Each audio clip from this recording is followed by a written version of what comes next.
Hello, my name is Sean. Welcome to the channel. Today, I want to talk about the Spyros Panopoulos Chaos, and I'll be calling it the Chaos because that was a whole mouthful. And if you don't know, this is a ultra car. What is an ultra car? I don't know because this is the first, and this is a car out of Greece, and it is probably the most powerful car ever produced. It is nuts and it is expensive. And when I say expensive, I do mean expensive, with a starting price of $6 million to $14 million for the highest trim. But its price isn't the craziest thing about this car. Oh no, the craziest thing are the specs on its trims. This car has two trims, one called the Earth version and the other called the Zero Gravity. And I would say the Zero Gravity is the true ultra car of the two trims.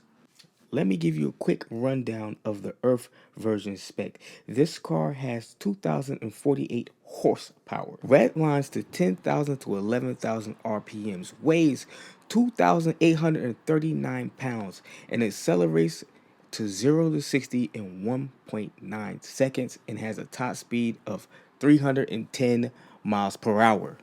But this video isn't about the Earth version of the car. It's about the zero gravity, and this car is insane. It makes that other car look relatively normal because it has 3,000 horsepower, weighs about 30 pounds less, and has a 0 to 60 time in 1.4 seconds in the same top speed of 310 miles per hour. And this is a car that costs $14 million. It is nuts. It is insane. And it also has one other trick up the sleeve. This car is made using 3D printing. I don't think I ever heard of a car that had components, even engine components, made with 3D printing.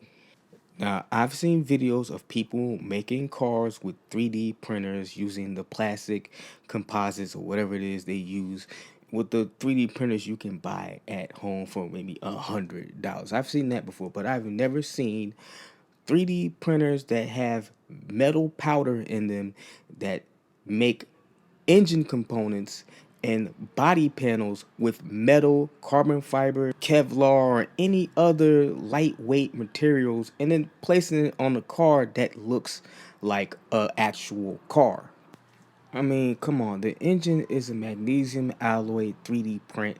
The brakes are 3D print. The wheels are 3D printed. The pistons are even 3D printed. And I gotta tell you guys, I thought the age of the extremely powerful combustible engine was over because the numbers that these electric hypercars were getting in horsepower were so ridiculous. I thought there would never be a combustible engine that could even match it. But this car with 3,000 horsepower is going well above what even electric cars are doing right at the moment. But it has me wondering one thing, and that is it legit? Is this a real car, a real functioning car that can do the things that the company producing it claims? Because this is the first attempt at a car for this company in Greece, and I've never seen